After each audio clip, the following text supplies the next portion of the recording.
Estamos aqui, meus queridos, na série A Bíblia de A a Z, em que falamos de todos os livros das Escrituras, demonstrando não só como cada um deles aponta para Jesus Cristo, mas também demonstrando como eles se relacionam entre si. E nós sempre identificamos que muitas pessoas conhecem histórias da Bíblia, histórias belas da Bíblia, histórias que ensinam muito da Bíblia, mas uma coisa que é difícil, eu vejo pouco, é as pessoas entenderem a história da Bíblia. É como se as histórias da Bíblia fossem como pérolas preciosas, belíssimas, interessantes, mas sempre faltasse aquele fio condutor que as une, contando uma só história, a história da Bíblia. Aquela história que começa com um casal, no paraíso, e termina com uma multidão numa grande cidade. Então nós temos que entender a mensagem do Evangelho como um todo, dos 66 livros da Bíblia, dos 39 do Antigo Testamento, dos 27 do Novo Testamento, mostrando como eles se concatenam entre si em uma só mensagem. Estamos nesse momento aqui da nossa série já nas cartas de Paulo, carta aos Romanos. E o tema central, ou o texto base do nosso bate-papo de hoje é Romanos, no seu capítulo 5, verso 21. Será sobre esse texto aí que nós iremos falar hoje. Mas antes que eu chegue aí, que eu peça para que vocês abram as Escrituras nessa passagem, eu devo dizer algumas coisas interessantes. A primeira delas é a questão que eu quero falar sobre superpotências, como se fossem reinos. A Bíblia fala sobre isso. Ou mesmo nessa série sobre a qual nós estamos falando há tanto tempo, nós vimos, em algum momento da série, nós vimos que o reino que prevalecia era o reino do Egito, era o egípcio. Depois nós vimos que foi a Síria, depois a Babilônia, a Pérsia, a Grécia, e agora no momento em que estamos falando, que é um pouco depois da morte e ressurreição do nosso Senhor e Salvador Jesus Cristo, é Roma. E não parou por aí. Nós analisamos na história, nós vemos que há sempre ascensão de impérios e queda de impérios, não é? Nós vimos que mesmo depois da figura de Jesus Cristo, nós tivemos o Império Otomano, o Império Britânico, ou quem sabe o Soviético, e hoje nós estamos aí com um grande poder, os Estados Unidos, que não será para sempre. Quem será o próximo? É essa sucessão de impérios, e é um tema interessante do estudo na geopolítica. Mas, se nós analisarmos esse assunto do império, não da perspectiva da geopolítica, mas da perspectiva espiritual, será que poderíamos falar que há reinos, que há impérios? Interessante é que a Bíblia diz que sim, meus queridos. Mas na lógica da Bíblia é mais interessante ainda que na lógica da geopolítica. Porque, de acordo com a Bíblia, há dois impérios. E mais impressionante ainda é que, de acordo com a Bíblia, todos nós que nascemos, ou somos súditos de um, ou somos súditos de outro. É para que entendamos melhor isso, sobre o que estou falando, é que agora sim, peço a vocês que, se assim quiserem, obviamente, abram as Escrituras, no livro de Romanos, capítulo 5, verso 21, que, conforme falei, é o texto base do nosso bate-papo de hoje. Romanos 5, 21. Assim dizem as Escrituras, a fim de que, assim como o pecado reinou na morte, também a graça reine pela justiça para conceder vida eterna, mediante Jesus Cristo, nosso Senhor. O que é que logo chama a atenção nessa passagem que lemos aqui do apóstolo Paulo, de São Paulo? A primeira coisa, quando lemos aqui, se você prestar atenção nessa passagem, é que ele trata, só nessa passagem, de dois tipos de reino. Há dois reinos aqui. O reino do pecado e o reino da graça. Olhe só como é interessante. Quando nós falamos que Paulo fala do reino do pecado, o que é que a Bíblia está nos ensinando? Qual é uma coisa extremamente importante que a Bíblia nos ensina sobre o pecado? É porque para a Bíblia, para as Escrituras e para a realidade, portanto, o pecado não é apenas uma escolha errada. O pecado exerce um poder ele é mais do que uma escolha. Ele é um reino que exerce um poder. As Escrituras falam claramente, o pecado reinou. Em outras palavras, meus queridos, para aqueles que escolhem estar no reino do pecado, o pecado não será unicamente uma escolha, mas sim o Senhor dessa pessoa. Não é interessante como a Bíblia fala isso? Eu fico toda vida impressionado quando eu leio essa passagem aqui, não é? No reino do pecado, o pecado está no controle. O pecado exerce as mais diversas influências, dos mais diversos aspectos da vida daqueles súditos. Olhe, tem um livro que pouca gente lê. Inclusive, esse que vos fala nunca leu. Nunca li esse livro. Mas a gente tem essa imagem clara, porque fazem muitos filmes sobre isso, falam sobre isso, que é aquele livro, você já viu As Viagens de Gulliver? As Viagens de Gulliver, já ouviram falar? Que eu nunca li o livro, infelizmente. É um clássico da literatura inglesa, não é? Mas eu nunca li. Mas As Viagens de Gulliver, eu sei uma imagem desse livro que é muito presente no nosso consciente aqui, que a gente vê muito em filmes, em desenhos, lá do livro de Jonathan Swift, que é As Viagens de Gulliver. Quem é? Qual é a imagem? É Gulliver, que está deitado e é amarrado por pequenas cordas por seres pequenos. Você se lembra dessa imagem? Ele está deitado no chão e pequenos homenzinhos vão e amarram com pequenas cordas, eles amarram Gulliver no chão. E eu fiquei imaginando essa imagem aí como uma descrição, uma ilustração perfeita para o que as Escrituras falam sobre o pecado. Uma só corda daquela para Gulliver não apresenta ameaça por ela mesma. No entanto, quando você coloca milhares daquelas cordas, Gulliver se torna prisioneiro delas. Assim mesmo é o pecado. Para algumas pessoas, há pecados que eles consideram absolutamente inocentes, inofensivos, inócuos, mas eles não se dão conta que o pecado não é apenas uma escolha, mas exerce um poder e, portanto, irá multiplicar essas pequenas cordas na vida da pessoa, a ponto de que ele olhará para si mesmo e se encontrará preso em uma prisão. Estarão em uma malha, que será muito difícil escapar dela. O pecado para aqueles que têm uma vida de estilo de pecado, para aqueles que, como Gulliver, que estão amarrados por essas milhares de pequenas cordas, se torna uma propensão, se torna uma inclinação. E o pior de tudo, que é algo tão devastador que não destrói apenas a vida da pessoa, mas tem efeito multiplicador a ponto de destruir a vida da família, de destruir a vida dos que estão mais próximos. Não é incrível isso? Nesse verso que nós lemos, meus queridos, Romanos 5, 21, na realidade, há um dos princípios aqui que são, talvez, um dos princípios mais terríveis das Escrituras. Então, Romanos 5, 21, nós lemos assim: a fim de que, como o pecado reinou na morte. Paulo lembra aqui, meus queridos, o poder destrutivo do pecado. O pecado tem como consequência nada menos do que a morte. A consequência de estar no reino do pecado não é outra senão a destruição, a morte. O reino do pecado, meus amados, meus queridos, representa um poder tirano que destrói a pessoa. Eu tenho de falar isso.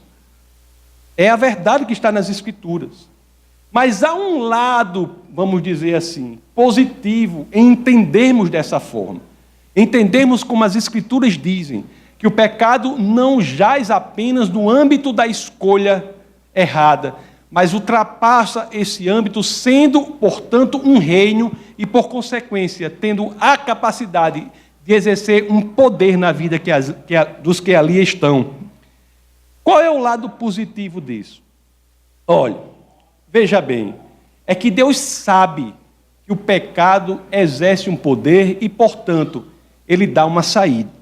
Veja bem, se o pecado fosse apenas uma má escolha, não exercesse um poder, tudo o que precisaríamos para nos livrar daquele estilo de vida que irá nos destruir seria perdão de Deus e a lei. Não é verdade? Se o pecado fosse apenas uma escolha, não exercesse um poder tirano sobre as pessoas, tudo o que precisaríamos para nos livrar daquilo que está nos destruindo seria perdão de Deus e a lei para nós seguirmos, né?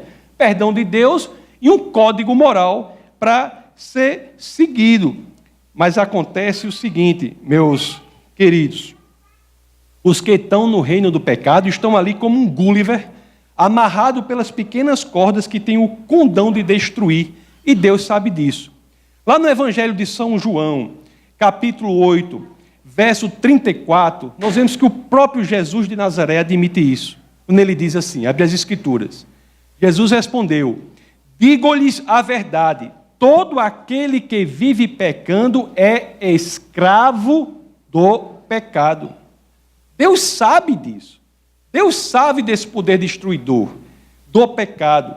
Mas é por saber disso que ele dá uma saída.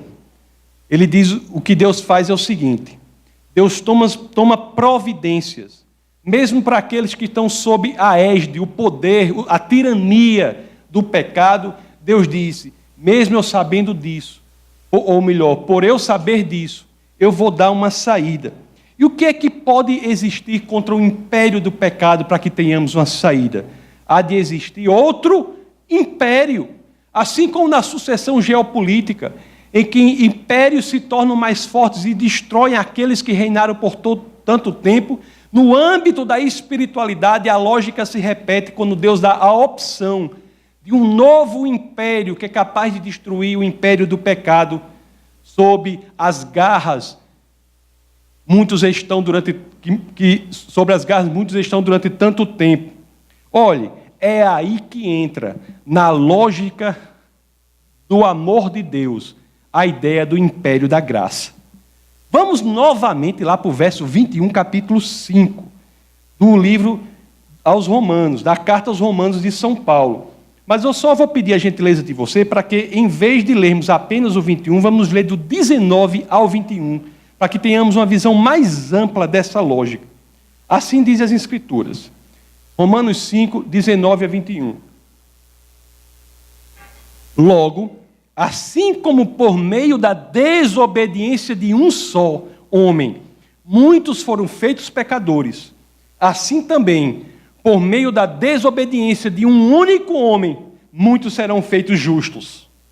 A lei foi introduzida para que a transgressão fosse ressaltada, mas onde aumentou o pecado, transbordou a graça, a fim de que, assim como o pecado reinou na morte, também a graça reine pela justiça, para conceder vida eterna, mediante Jesus Cristo, nosso Senhor. O que é que nós lemos aqui? Qual é a saída do Senhor, quando Ele entende que o pecado exerce um poder sobre aqueles que estão neste reino do pecado? Ele dá uma saída, é um outro império, ao qual você pode se submeter, que é o império da graça. E aí sim, aquele poder que o pecado exerce sobre você pode ser quebrado por Jesus Cristo. O que foi que nós lemos aqui do 19 ao 21? Nós lemos claramente aqui que o pecado e a graça são reinos, não são escolhas. Não são escolhas, são reinos. Tem gente, por exemplo, que toma atitudes destrutivas contra a própria vida durante anos e anos, mesmo sabendo que é errado, mas não tem o poder de sair daquelas atitudes, porque aquilo exerce um poder, é um império. Então nós lemos aqui, pecado e a graça são reinos. Ambos entram no mundo por um homem. Não é? No caso do pecado, Adão, no caso da graça, Jesus de Nazaré. Mas cada um desses reinos, segundo as escrituras que lemos, leva a um lugar diferente.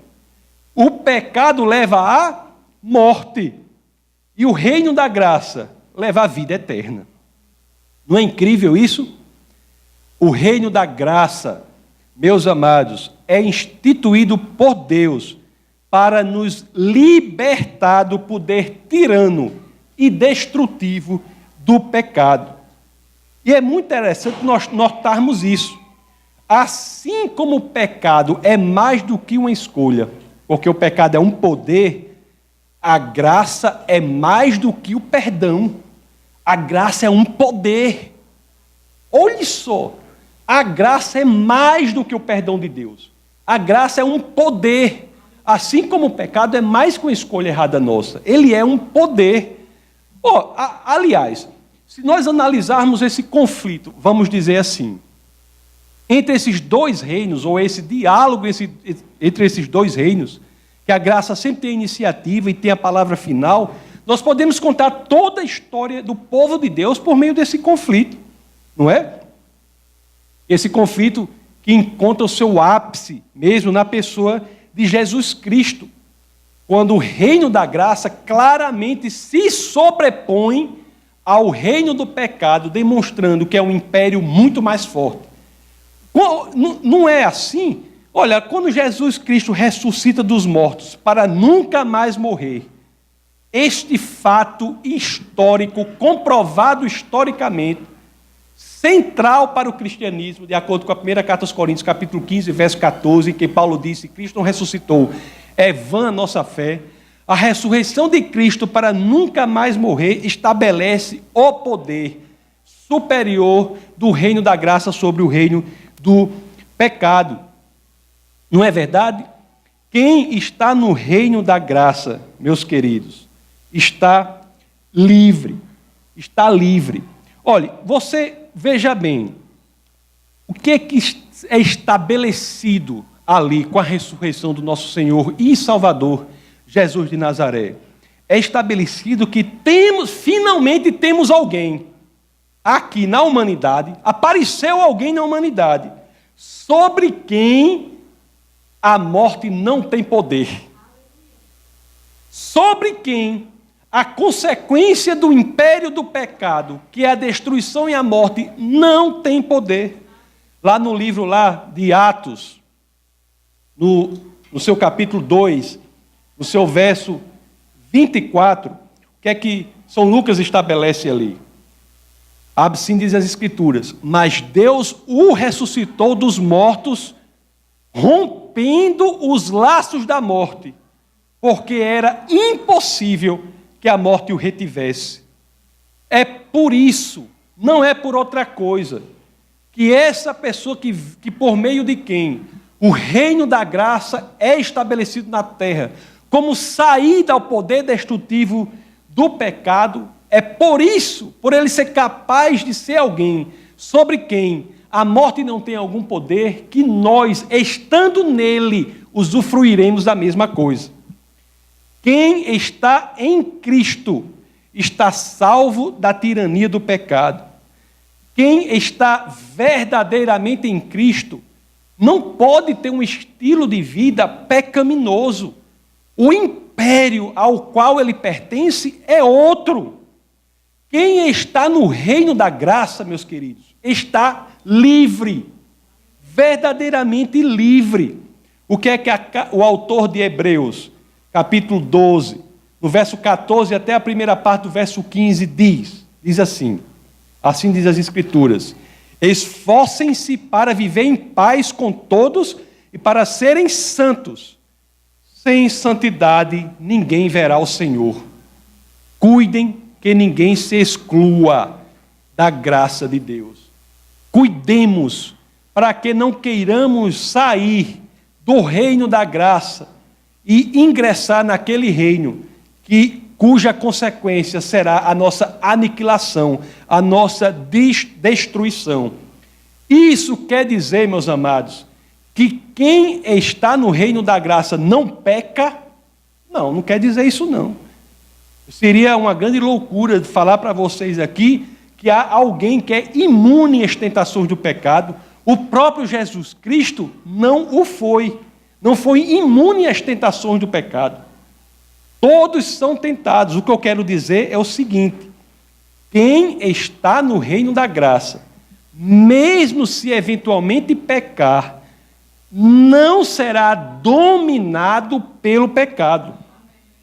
Romanos, a mesma carta, capítulo 6, verso 14, diz assim, pois o pecado não os dominará, porque vocês não estão debaixo da lei, mas debaixo da graça.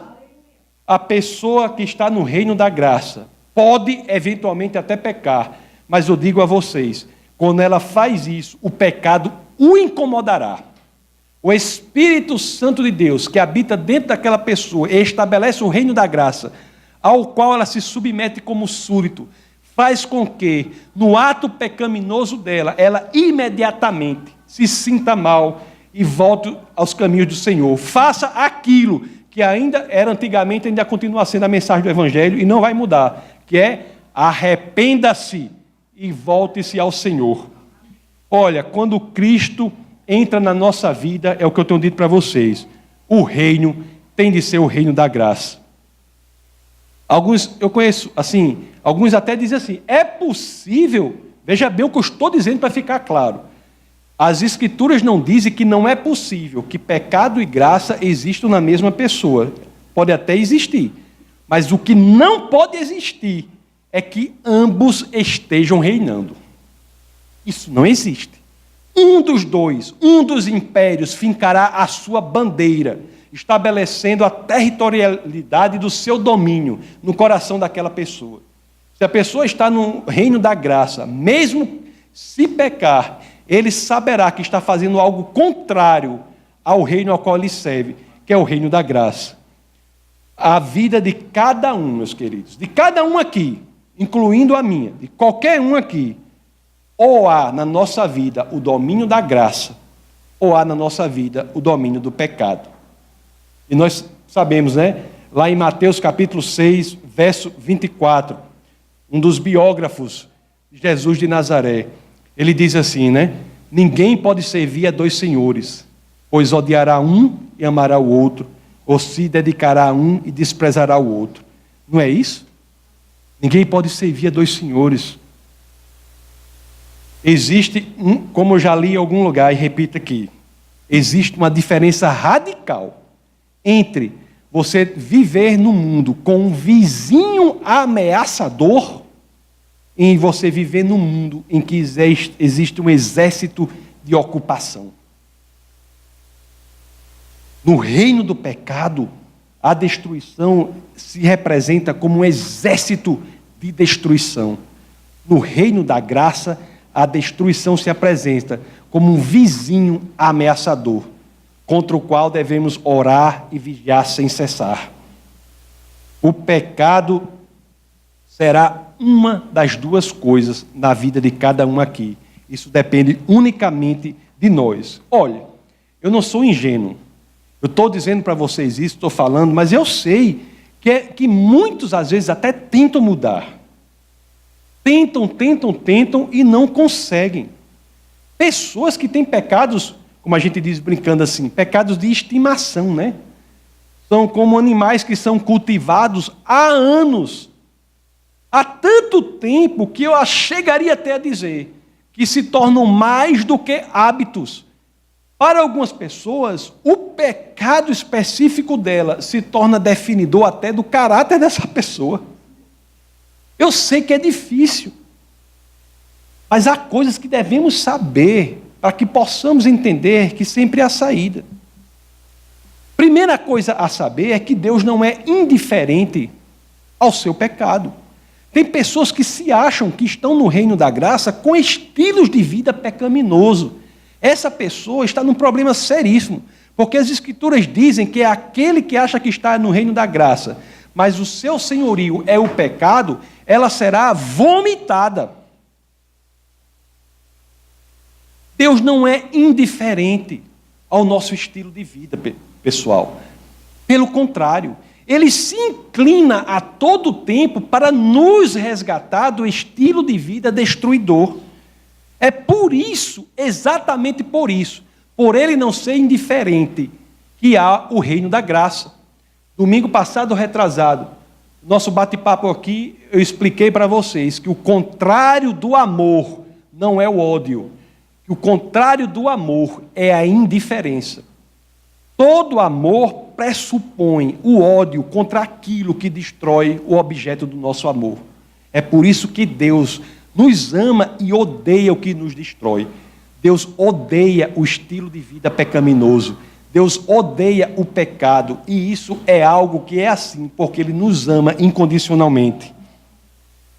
Pois é, meus amados, mesmo os que estão com a dificuldade devem saber disso. Que na situação, por mais difícil que seja, se nós dermos o nosso coração para Deus, o reino da graça será como uma grande tesoura, cortando aquelas cordas que estão amarrando o Gulliver. Às vezes, corta assim, uma a uma. Não é de uma hora para outra, mas você sente a ação do reino da graça, agindo na vida da pessoa, e passo a passo, embora Gulliver, depois de cortar a primeira corda, ele não esteja solto, ele se sente mais livre. Quando ele cortar a segunda corda, ele está mais livre, e assim sucessivamente, até ao ponto de que ele estará se movimentando, se mexendo, ao ponto de cortar a última corda, e aí sim, ele estará plenamente com o sentimento de liberdade que verdadeiramente só encontramos no Senhor. O poder da graça, nunca nos esqueçamos disso, ele é capaz de transformar. Quem é um exemplo claro de alguém que foi transformado radicalmente pelo poder da graça? Paulo, o autor da carta sobre a qual nós estamos nos debruçando no bate-papo de hoje. Paulo é um exemplo claro. Quem era Paulo? Não era perseguidor, tirano dos cristãos. Eu, para dar uma impressão, quando a gente pregou aqui sobre o livro de Atos, foi muito importante para a popularização das cartas de Paulo. Eu falei para vocês aqui, né? Para você ter uma ideia de Paulo, é dizer assim, rapaz, é como se Paulo fosse para a gente Osama Bin Laden. Osama Bin Laden está louvando o Senhor. Deus. Era alguém que tinha a capacidade de ser destruidor. Paulo queria tanto destruir o cristão que ele não se contentou com Jerusalém. Eu vou para Damasco para destruir o pessoal lá. Aí nesse caminho, que teve a experiência com o Senhor, e foi radicalmente transformado. Paulo é um exemplo claro do poder transformador, da graça de Deus. É um exemplo claro que não há pessoa perdida para esse poder. O império da graça é muito maior que o império do pecado. E se verdadeiramente nós dizemos ao Senhor, eu quero fazer parte do outro reino, eu quero fazer parte do reino da graça, do império da graça, esse poder é suficiente para resgatar a pessoa, por pior que ela se encontre. Temos que ter essa convicção. Lá na primeira carta aos Coríntios, capítulo 15, verso 9 a 10, as Escrituras dizem assim, olhe só o que Paulo diz. Olhe só o que Paulo diz, viu? Assim dizem as Escrituras.